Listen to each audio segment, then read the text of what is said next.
What's going on, guys? It's Nate Dog! And today I bring you an update to the Rogue build for the Elder Scrolls Online Markarth patch. The update to the build brings some new changes with the latest patch. However, the aim of this playstyle has remained the same. So if you want to learn more about this flanking assassin playstyle, the info of this build is coming up next. Cue that intro.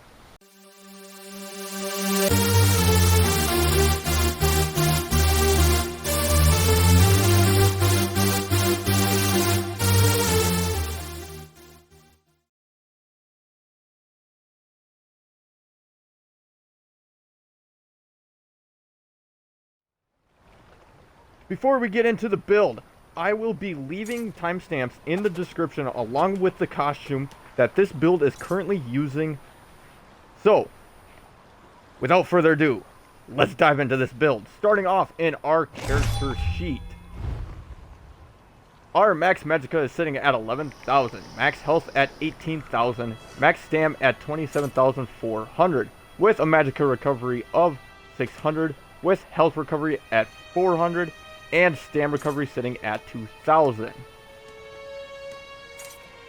Our spell damage and spell critical, along with weapon damage and weapon critical, can go up when we buff our character up like so. Now, starting on our bow bar, our spell damage is sitting at 2,000 with 23.8%. Weapon damage is at 3,300 with weapon critical at 52.7%. Now, if we go on our dual wield bar, our spell damage is sitting at 2,500 with spell critical at 17.6%, with our weapon damage sitting at roughly 4,000 and weapon critical at 63.5%. Our spell resistance on this build is 15,100 with physical resistance at 11,200 with critical resistance at 1,300. Our spell resistance along with our physical resistance can go up after we use our Dark Shade ability here. On our bow bar, our spell resistance can go up to 21,100 with our physical resistance at 17,200. And then on our dual wield bar, the resistance stays the same. So, attributes. Attributes, we put 64 points into stam because this is a Stamblade. We will be using a lot of stam to cast abilities, so that is why we want all of our attributes put into stam here. We don't want points into magicka or health because that won't help us. Stam is the only way to go. Our Munda Stone that we have is the Shadow. This will increase our critical damage done and healing by 17%. With the stuff I'm wearing, this actually gets increased at from base level. Base level is a lot lower than this. It's roughly at like 13%, so I get it increased because I'm wearing divine traits on a lot of my jewelry and stuff. We'll go over into the food and drink I am wearing, but as you can see, I'm running the Dubious Cameron Throne there. So, anyways, starting with our bow bar, we are going to start with our skills now. So, first ability that we have is down in the bow ability. It is the 5th ability to unlock. Starts off as Poison Arrow. We then morph it to Poison Injection. We can hit enemies up to 28 meters away with this. This will deal 4,000 poison damage and then deal an additional 7,700 poison damage over the 10 seconds. We can deal up to 100% more damage to enemies under 50% health. So this is an execute ability. However, I end up using this as an ability to actually apply on an enemy right away in a fight. I don't wait for the enemy to hit only 50% and then start using this, because this build is going to be based on a lot of applying negative effects that enemies actually help us with sustain actually in this build. So, moving on to the next ability is still in the bow line skill line. It is the 2nd ability to unlock. Starts off as Volley. We then morph it to Endless Hail. This has a 28 meter range that uses the ground and lasts for 14 seconds. However, It takes 2 seconds to actually start this. So you'll end up casting this. It's an insta cast, but it'll take 2 seconds delay, and then arrows will start falling on the ground. This will deal 1,200 physical damage to enemies in the target area every 1 second for the 12 seconds. So this is our damage over time, or dot ability is what we call it, a damage over time. So next ability we have is in our Shadow skill line. It is the 5th ability to unlock here. Starts off as Summon Shade. We then morph it to Dark Shade. This is target ourselves for lasting for 20 seconds. We summon a shade of ourselves that will attack enemies and fight at our side for the 20 seconds. This shade slashes an enemy, dealing 2,600 magic damage, and occasionally whirlwinding all enemies around it, dealing 2,600 magic damage. The shade's attack inflicts minor main, reducing an enemy's damage done by 5% for 4 seconds. This ability is scaled off of our highest offensive stat, so offensive stat, that would be magic or our stam base and weapon damage, so this is what it will be based off of. Now I know a lot of you guys are wondering, why do you want minor main? Minor main applying only seems kind of like of a tank ability. The reason we want it is because actually by doing this, we actually make ourselves more survivable in dungeons, so this makes us easier to actually keep us alive, so we can actually deal that damage out there. If we end up dying in a dungeon, guess what? You got no DPS, so you're not helping your group if you're a dead DPS. So, the more we can reduce the enemy doing to us, the better it is for us. Moving on to the next ability we have is in the Siphoning, or in the Assassin skill line. It is the 5th ability to unlock. Starts off as Grim Focus. We then morph this to Relentless Focus. This is targeted on ourselves and lasts for a full minute. This increases our critical damage and healing by 2% for every light and heavy attack we do up to 5 times. So, in total, we can have up to increasing our critical damage done by 10%, which is kind of like dropping a barbed trap.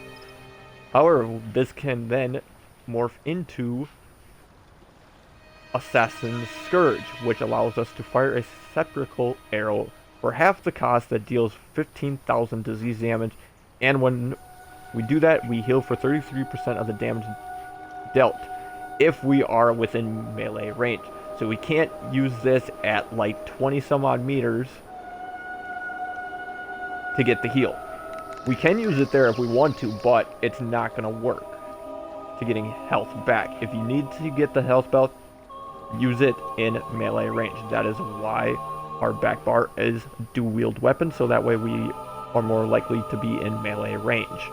And that is why our melee is more of our spammable, our spam bar, and our mostly damage bar. However, moving on to the next ability we have is down in the Siphoning skill line. It is the 4th ability to unlock. It starts off as Siphoning Strikes. We then morph it to Leeching Strikes. This lasts for us for 20 seconds, along with, if you remember right, with our Dark Shade here, also is 20 seconds. So both of these are for 20 seconds. Which is a very important thing to remember, that whenever your Dark Shade's gone, Leeching is out, so then you can reapply your Leeching Strike. Because whenever you apply this, this causes our light and heavy attacks to heal us for 1,400 health, and also restore 106 stam for 20 seconds. If we wind up a heavy attack, we restore twice the amount of value. On top of it, we restore up to 4,200 additional stam when the effect ends, based on the length of time Leeching Strikes was active. So basically, you'll want this thing to run the full 20 duration and then reapply to get our 4,200 additional stam back every single time. So we apply this with our Dark Shade on top of it. Are both 20 seconds, so we want to make sure when Dark Shade goes out, use the Leeching. When Leeching's out, our Dark Shade's out, so we better apply both of them back. Now, going into our ultimate, it is in the Assassin skill line. It starts off as Death Stroke. I end up morphing it to Incapacitating Strikes. This does have a cast time of about a half a second to the enemy within 7 meters, for a low cost of 73 ultimate. This can deal up to 12,900 disease damage and cause them to take 20% more damage from our attacks for 6 seconds. Now, if we cast it with 120 or more ultimate, the enemy is stunned for 3 seconds, so then we end up kind of kicking them a little bit out of the fight for the 3 seconds.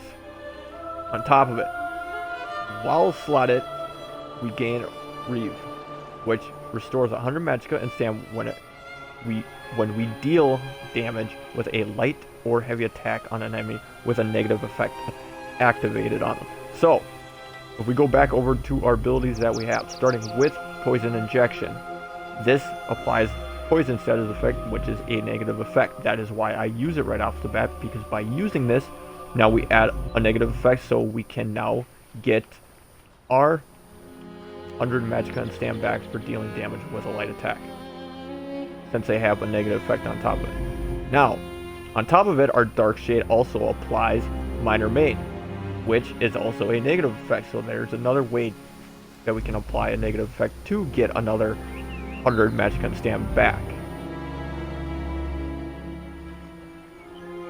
Now, if we even use our Sepulchral or our Assassin's Scourge here, this can apply a disease damage. That's also a negative effect on top of the enemy. So right there, on this ability bar alone, we already have 3 abilities here that can apply a negative effect to give our Reeve, to give us back 100 magicka and stam whenever we're dealing light attacks to an enemy who has a negative effect.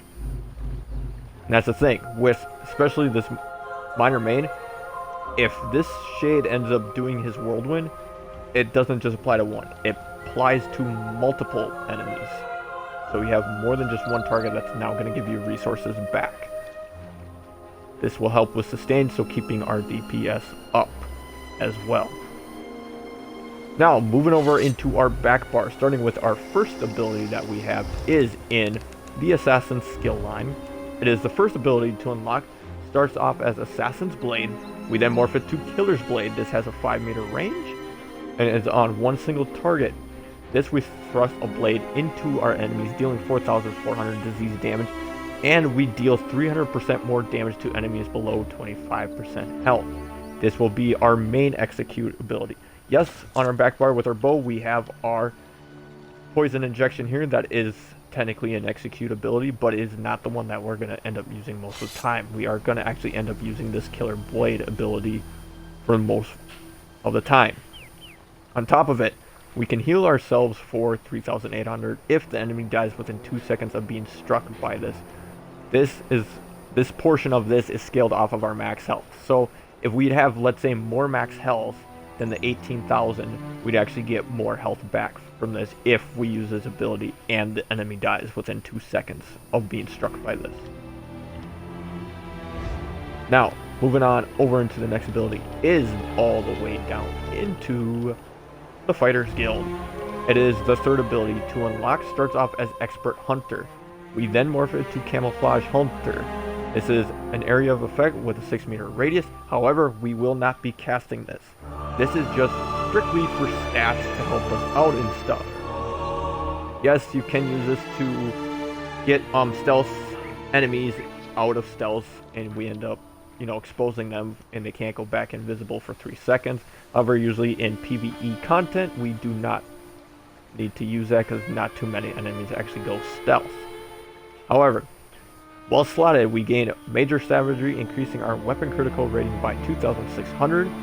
We also gain Minor Berserk for 5 seconds after dealing critical damage from the enemy's flank, increasing our damage done by 5%. Which that means is a flank on an enemy is, here we got our nice, handy target skeleton humanoid. So what a flank on an enemy means is roughly, if you think about the shoulders on the enemy here, sitting here, this is technically a flank.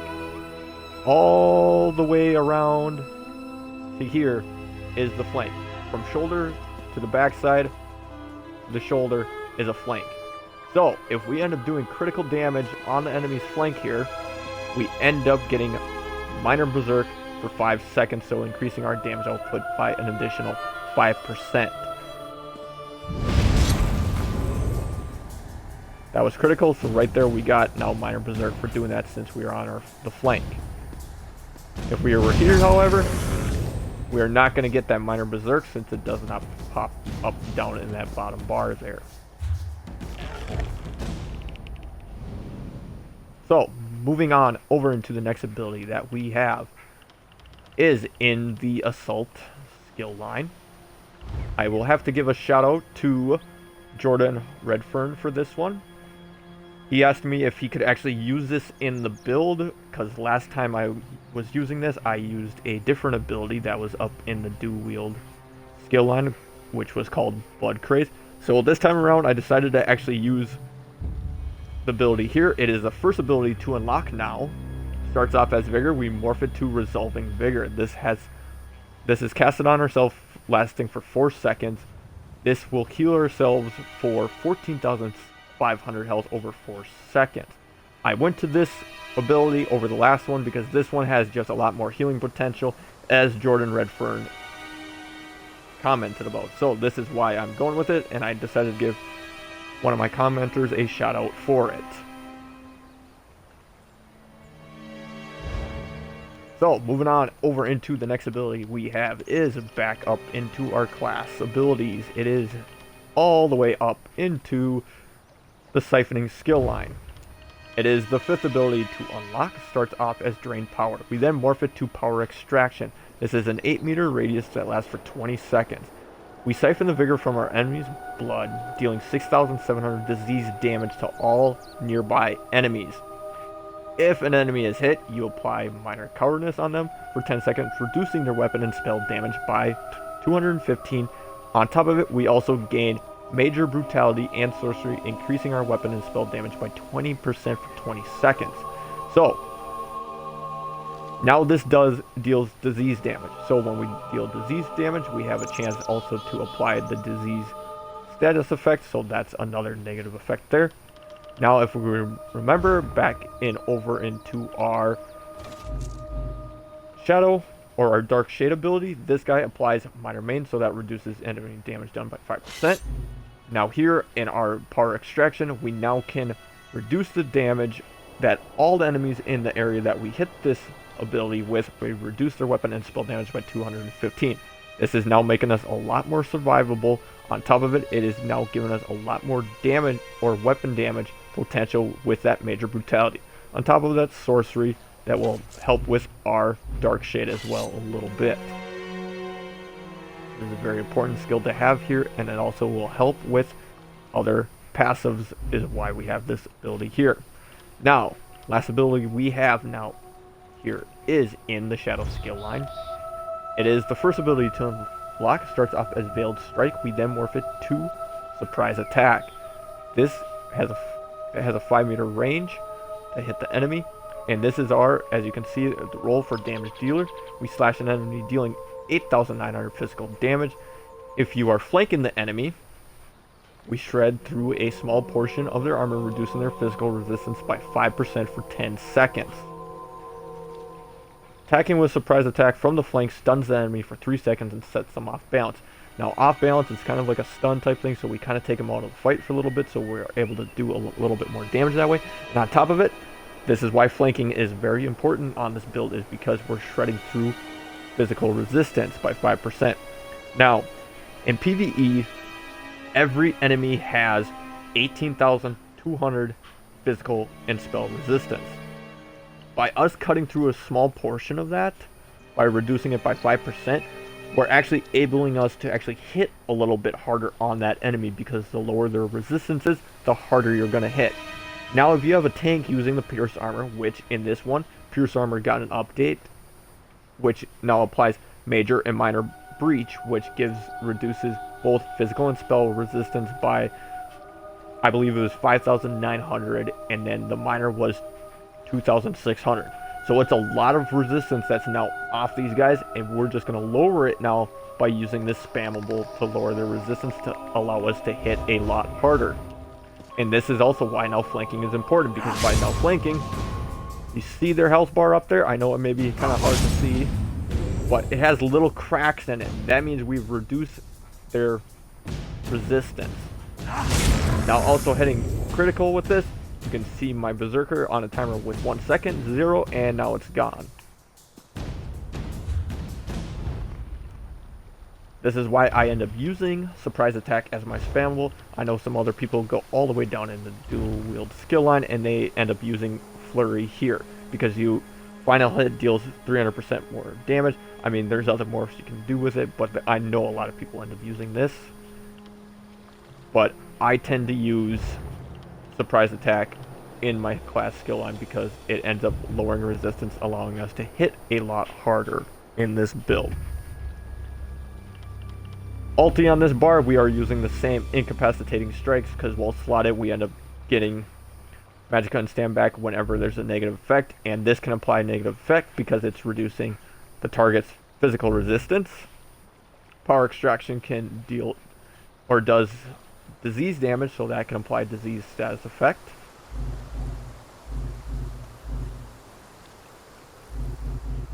So those are two abilities on this bar that can apply negative effects on top of the other ones that are still applied from the front bar. So that's why it's important to have double bar incapacitating strikes. You do not have to do this, however, if you do not feel like it. Also, I had a lot of questions about, oh, could I do a two-handed weapon? Could I do whatever, whatever type of weapon if I wanted to go sword and board, I guess, or something like that? The answer is yes. However, if you do change anything in this build, you will get different outcomes. The way I have this build set up is the way I prefer to play it. If you want to change it up, I recommend you go for it. Try it out, switch things up, see how it works for you. On top of it, even things in my ability bar here. Yes, I'm going to tell you certain things need to kind of stay in the bar in order to work with the passives, but if you want to switch, let's say you don't like Surprise Attack, you're spammable on your right bumper. If you want to put it as X, put it as X. If you want to put Killer Blade as B, put it as Blee.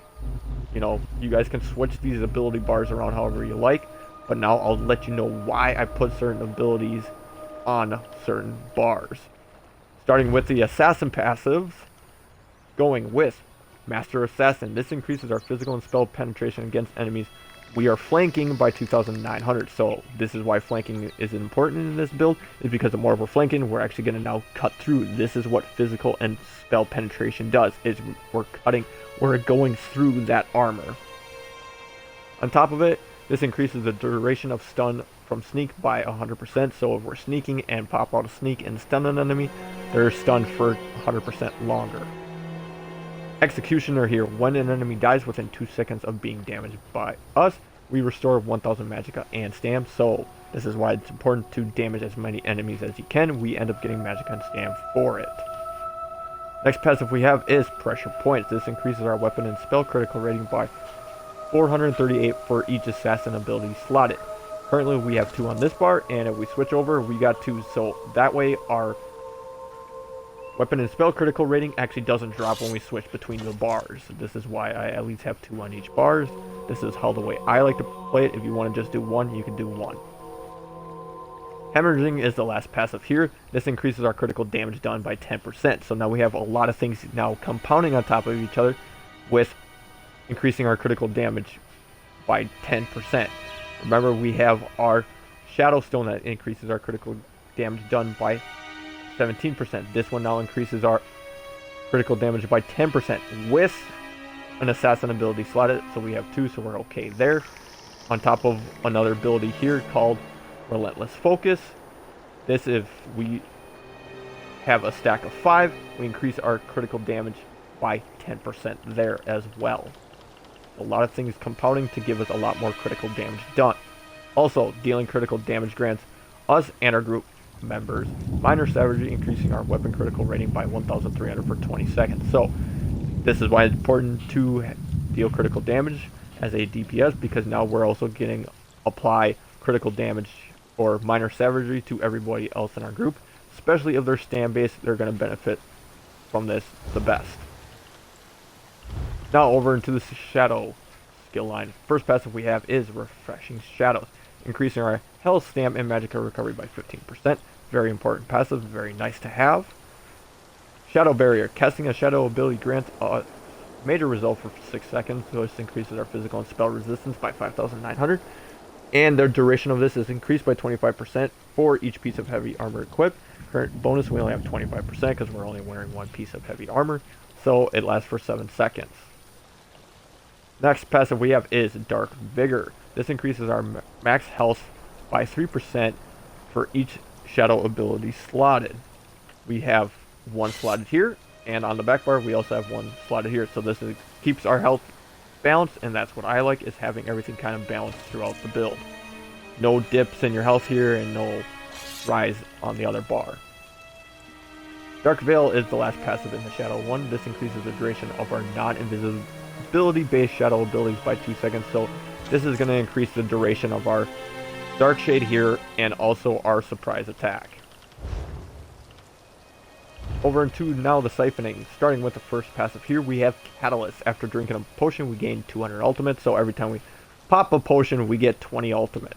Not 200 ultimate, my bad, it's 20 ultimate. Still a very nice thing to have, especially when you're just popping potions with it.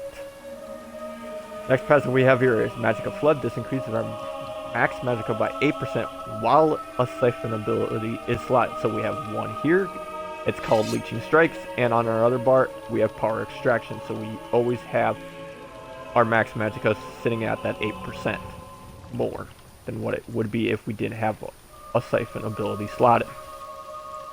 Next ability we have here is, or passive, is Soul Siphoner. This increases our healing done by 3% for each siphon ability slotted. Like I just said, I have at least one on each bar, so we get 3% there. Transfer is our last passive here. Casting a siphon ability while in combat generates 2 ultimate. This effect can occur once every 4 seconds. Yes, we get 2 ultimate every 4 seconds. However, you do not want to sit there and just rapidly spam leeching or even power extraction. These will both last for 20 seconds, let them run for 20 seconds, and then cast it again. It's okay, we generate enough ultimate by doing damage all the time. We're okay. Yes, a little 2 ultimate can help a long ways, but hold your temptation on casting those abilities, let the durations go, and then reapply them at the 1 to 0 second marker. Now over into the dual wield for the passives we are running. First passive we have is Slaughter. This increases damage with dual wield abilities by 20% against enemies under 25% health. So this is if you were using my build last time, if you were using Twin Slashes and then Blood Fury. Yes, I have Render Slashes here, but if you were using Blood Fury, this is where that passive will come in handy here. Dual wield Expert, increase the weapon damage by 6% of your offhand weapon ability, so this will help us here. Control Fury, this reduces the SAM cost of our dual wield abilities. Again, like I said, in last build I was actually using Blood Craze for it, so this helped with lowering the cost on that. Ruffian, this gives us a 15% damage bonus when attacking, stun, immobilize, disorient, or silence enemies, since we are going to stun or immobilize enemies a little bit in this build. This will help, and that will only help when we were using Blood Craze, because this is while using a dual wield attack, so it will only apply to Hidden Blade here. Blade Cloak or Deadly Cloak is what I have it more to. Whirlwind, Twin Slashes, and Flurry is where this passive will only be affected. Now, Twin Blade and Blunt. This is when we have weapons dual wield equipped. This is based off the weapon equipped, so as you can see, axes will give you more bleeding, 8% chance to bleed enemies. Maces ignore 10% physical resistance. Each sword increases damage done by 3%. And for us, we're using Daggers, so this, for each Dagger equipped, this increases our critical, weapon critical, which our current bonus is 2,100. This is why my crit is a lot higher on my dual wield than my bow bar. Now, going over the bow passives. First passive we have is Long Shot. This is with a bow ability. This gives us a damage bonus up to 12% against enemies at longer ranges. So yes, if we stand at longer ranges, we're going to end up doing a little bit more damage with our Poison Injection and Endless Hail. Now, with a bow equipped, this increases our weapon critical by 1,095, which helps a bit to increase our crit, because I like to have our crit roughly at that 50% marker, and that's what it was sitting at when buffed up. Ranger is our next passive here. This reduces the SAM cost of our bow abilities. We have 2 of them, so this will help out. Hawkeye, This dealing damage with a light or heavy attack increases the damage of our bow abilities by 5% for 5 seconds, and this can stack 5 times, so you'll get like a little eye icon on your bow bar. As you see here, the little eye, it says 1 there, now it has 2, 3, 4, and 5. It will not stack any higher, so at 5 it's at max out, so this will hit for the max potential as it can.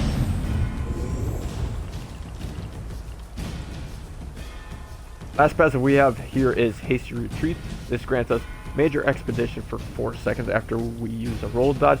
Major Expedition increases our movement speed by 30%, so basically that means that if we roll dodge, we can move pretty fast in the build.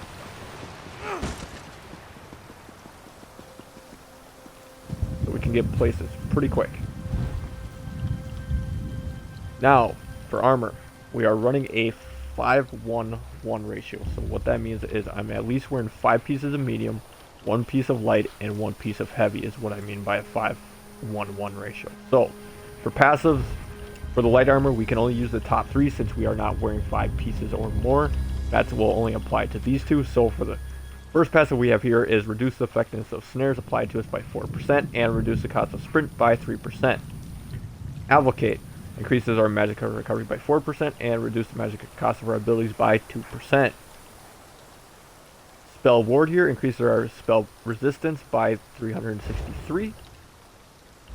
Now over in the meaty armor where everything is really nice here for us, we have Dexterity increasing our weapon critical rating by 1,600 since we got 5 pieces. Windwalker, this increases our stam recovery by 20%, also reduces the stam cost of our abilities by 10%.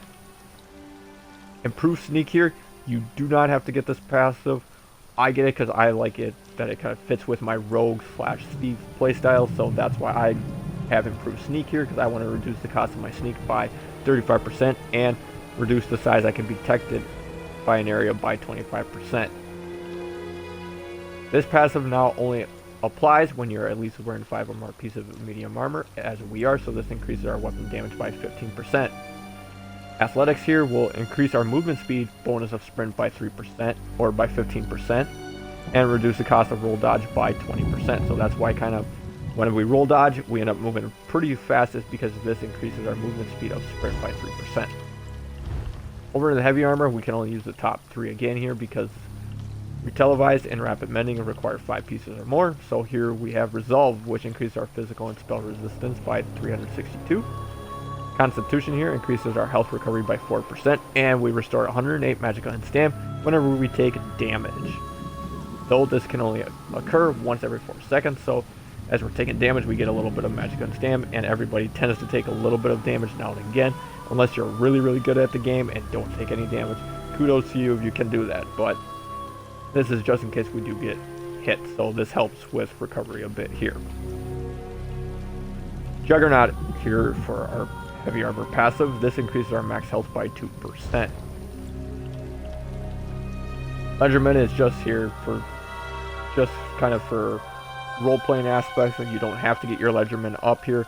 Soul Magic here, I use Soul Summon passive here because this allows us to revive once every hour without spending a soul gem, so you save soul gems for charging your weapons or reviving allies. This helps out.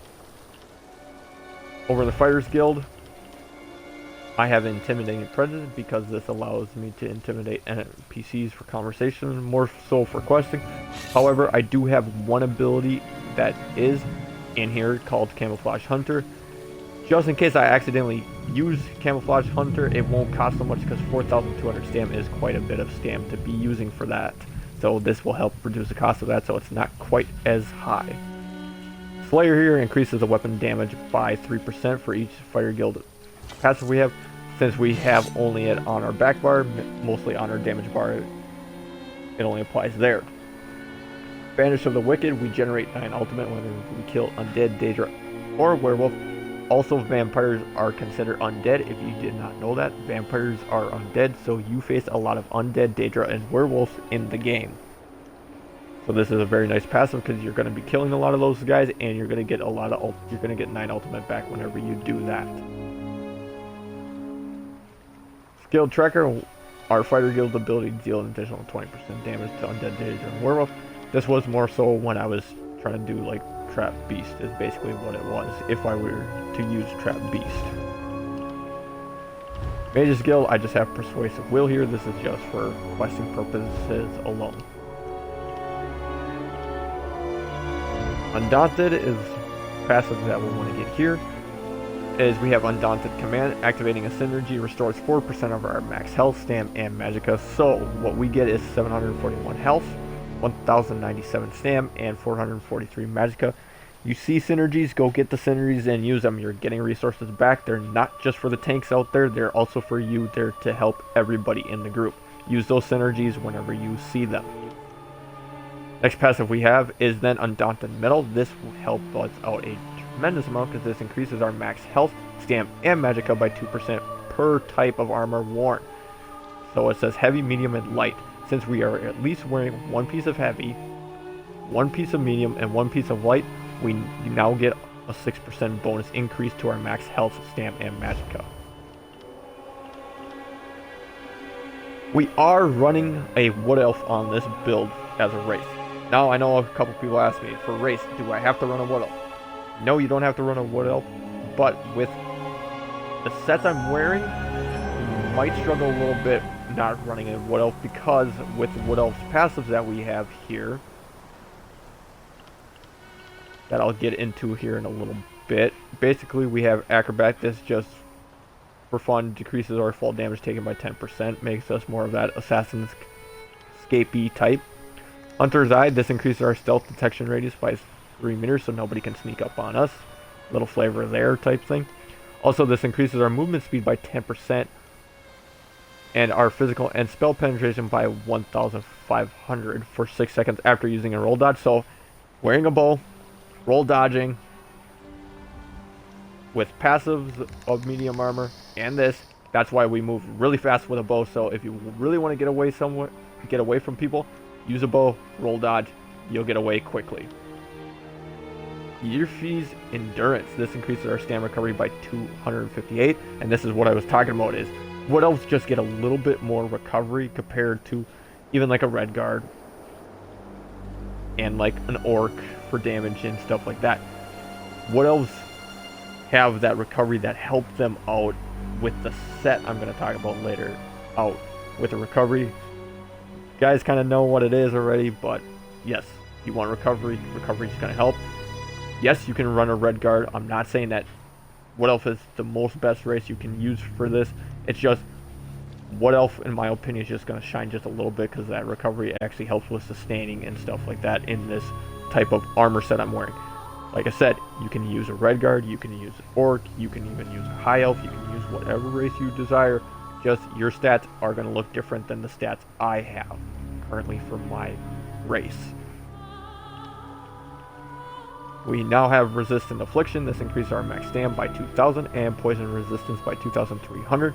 This also, we gain immunity to the poison status effect, so harder for us to get poisoned out there. Very nice indeed. Now, over into craftables. In Alchemy. Why are we using Alchemy? Because we have a portion passive called Medicinal Use. When we use a potion, effects last 30% longer. At base level, your potion cooldown is always at 45 seconds. Your potion at base level without any medicinal use only lets you get the passives in there for 36 seconds. So you have about a 10-second window where you're not getting those buffs in your potions.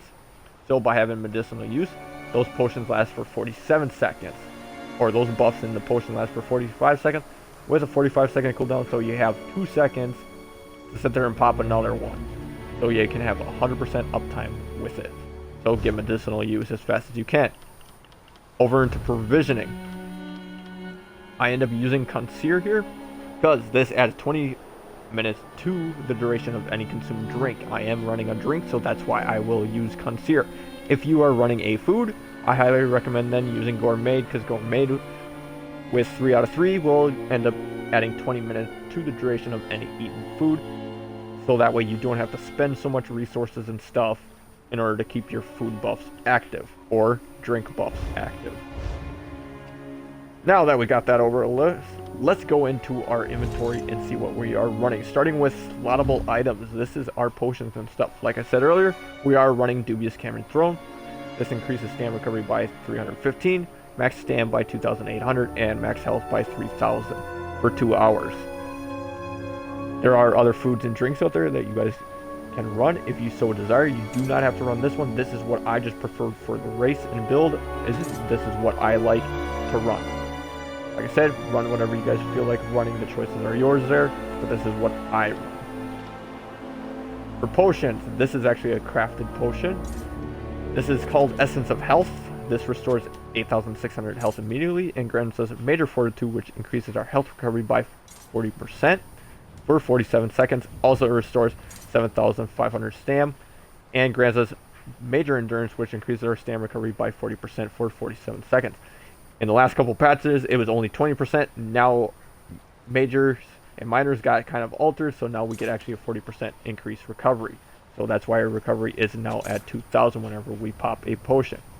Now, Nate, why are we running Essence of Health and not like crit pots? The reason why we're not running crit pots is because over back in our skills again, especially our power extraction here, this gives us already Major Brutality. It don't pay to run a potion that has Major Brutality, because majors, if you have Major Brutality here and you run it on your potion, they don't stack. It's only just one Major Brutality. Also same with Major Savagery, we have it here too. So you're not getting a benefit by running those pots, and you're going to save money by just using just Essence of Health that gives you just health and stamp. Or if you just want to just go stamp pots, you can just go with stamp pots. But I have a crafter, and that's what I use, is health and stamp.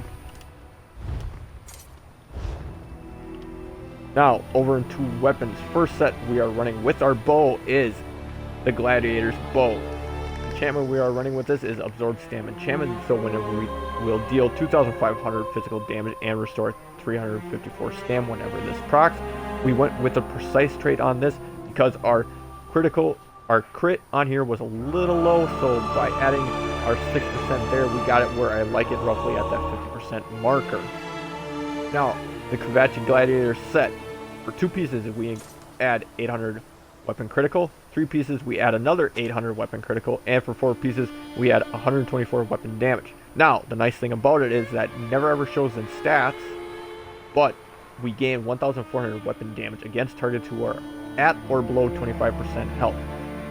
I've tested this out. You get an enemy below 25% health, it doesn't show on your stat bar that you got now an additional 1,400 weapon damage against the target. So, at execute phase, we're going to hit a lot harder because of this set that we have here. We're adding 1,400 weapon damage to our abilities when enemies are at execute phase.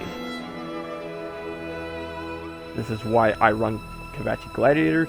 Like I said, sets and all that, you guys can mix and play with it, but this is what I run on my build. Now over into the dual wields that we are running. This is also part of the Gladiator set. This is a crafted set also. This first one we have is Crusher Enchantment. This is to reduce the target's physical and spell resistance by 800 for 5 seconds. So whenever this procs, we're going to lower the resistance. The lower the resistance, harder we're going to hit, so that's why I have it. Also with the Nern Hone trait on this, to increase our damage with this weapon by 14%. On the offhand, we have the weapon damage enchantment, so this increases our weapon damage and spell damage by 174 for 5 seconds, so gives us a little bit more weapon damage to really knock a punch. On top of it, we have sharpened here to increase our physical and spell penetration by 1,500.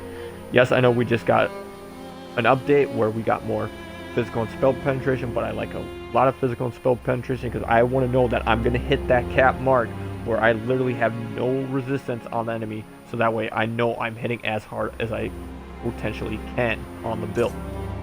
Daggers are also part of the Kavachi Gladiator set.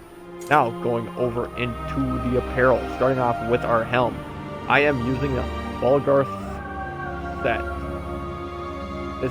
We are using a max stam enchantment on this for 800 to max stam with divine traits, which everything on this build will be using divine traits for it, just to increase our Mundus Stone, which is our shadow. So the stronger we make that, the better we're going to hit with our critical damage. So, for the Balgra set, one piece item gives us 124 weapon and spell damage, so helps us out there. On top of it, the 2-piece item. When we use an ultimate ability, we gain a weapon and spell damage equal to the amount of total ultimate consumed. So, that means is, if you use it at 73, you get 73 weapon and spell damage. If you use it at 500 now, you get 500 weapon and spell damage. So, it's whatever time you use this, that's how much weapon and spell damage you get. On top of, the physical and spell penetration is equal to 23 times the amount. So if it's 500, you're taking 500 times 23 that amount. That's how much spell penetration, your physical and spell penetration you are going to have. This is all applied for 12 seconds. This is a very nice thing to have. This is why I run it, is because I want to have a lot of physical and spell penetration and also increase my weapon and spell damage. Yes, only when I ever use an ultimate, but you top it with, let's say, Aggressive Warhorn, which gives it you minor force. It's going to just stack on top of that and amplify it a lot more. Now, over into armor. We are running the New Moon Acolyte set. Yes, this got nerfed in the last patch of Stonethorn, but here we are still running it. I have the max health enchantment since this is a bigger chest, since this is one of your bigger pieces, because your head, chest, and legs always give you more out of your enchantment, so I run health on this one. Yes, I ran a stam just to give us a little bit more stam, but I want health because I wanted to hit that nice 18k point, because that's where I feel comfortable with my health. If you like it lower, go lower. If you want it higher, go add more health enchantment. So with the New Moon Acolyte set, for 2 pieces, this increases our weapon critical by 800, also our spell critical. For 3 items, this increases our weapon and spell damage by 124. For 4 pieces, this increases our physical and spell penetration by 1,400. So yes, we got a lot of penetration in this build. So we are definitely going to have like no resistance to hit. On top of it, for 5 pieces, we have 387 weapon and spell damage. Now, here's the big kicker of why I run a Wood Elf. Increase the cost of our active abilities by 5%. So, whenever we're activating abilities, all the abilities we have, when we lower them, we actually now gain 5% back. So, by having a Wood Elf with recovery and having 2,000 recovery, it's a lot easier to sustain those costs there. Shoulders is Balgruff. We are running max Magicka enchantment here. Just give us a little bit more Magicka on our build with divine traits. Waist is New Moon Acolyte set. This is in medium armor. Shoulders was in light again, and head was actually in medium because we wanted it heavy on the chest since New Moon Acolyte is a crafted set as well as Kavachi Gladiator. So you guys can flip those around if you want to. If you prefer Kavachis on the chest, you can go with that. But I wanted the heavy piece of chest on here because this is going to give us more armor resistance with heavy here. So waist part of the New Moon Acolyte set with max stam enchantment, divine traits. Medium hands, Moonlight New Moon Acolyte set, max stam enchantment. Now on the legs we have max health since this is a bigger piece again with New Moon Acolyte set. Feet, New Moon Acolyte set. This is a medium armor with max stam enchantment. Now over into the jewelry. We are running the Gladiator set here as well. For the neck, I went with the infused trait to increase the jewelry enchantment effectiveness by 51% because we lost a little bit of weapon damage in Stonethorn. So from Stonethorn to this one, or I should say from Greymoor to Stonethorn, we lost weapon damage. So I changed that in the last patch. Haven't updated this build yet, so updating it now to this patch with increased weapon damage. So we're adding 262 weapon damage here. While the rings here with Bloodthirsty, this increases our weapon and spell damage against enemies under 90% health up to 280. So as their health starts depleting, the more and more damage you're going to actually get to them. So weapon damage enchantment on all 3 of them with infuse on the neck, Bloodthirsty on the rings. I mean, you can put infuse on any piece you want, but I just like it on the neck, and just kind of keeping things a little organized is the way I like it. So now moving over into the champions tree. Starting with the green tree in the tower, we have 23 points into Warlord to reduce the cost of breaking free. We have 2 points into Sprinter to reduce the cost of sprinting. Over into Lover, we have 100 points into Mooncalf to increase our stam recovery by 15%, and 49 points into Tenacity to increase our Magicka and Stam of our fully charged heavy attacks, which it will only be Stam since we are using Stam-based weapons. Now, over into the Shadow, we have 48 points into Tumbling. This reduces the cost of roll dodge.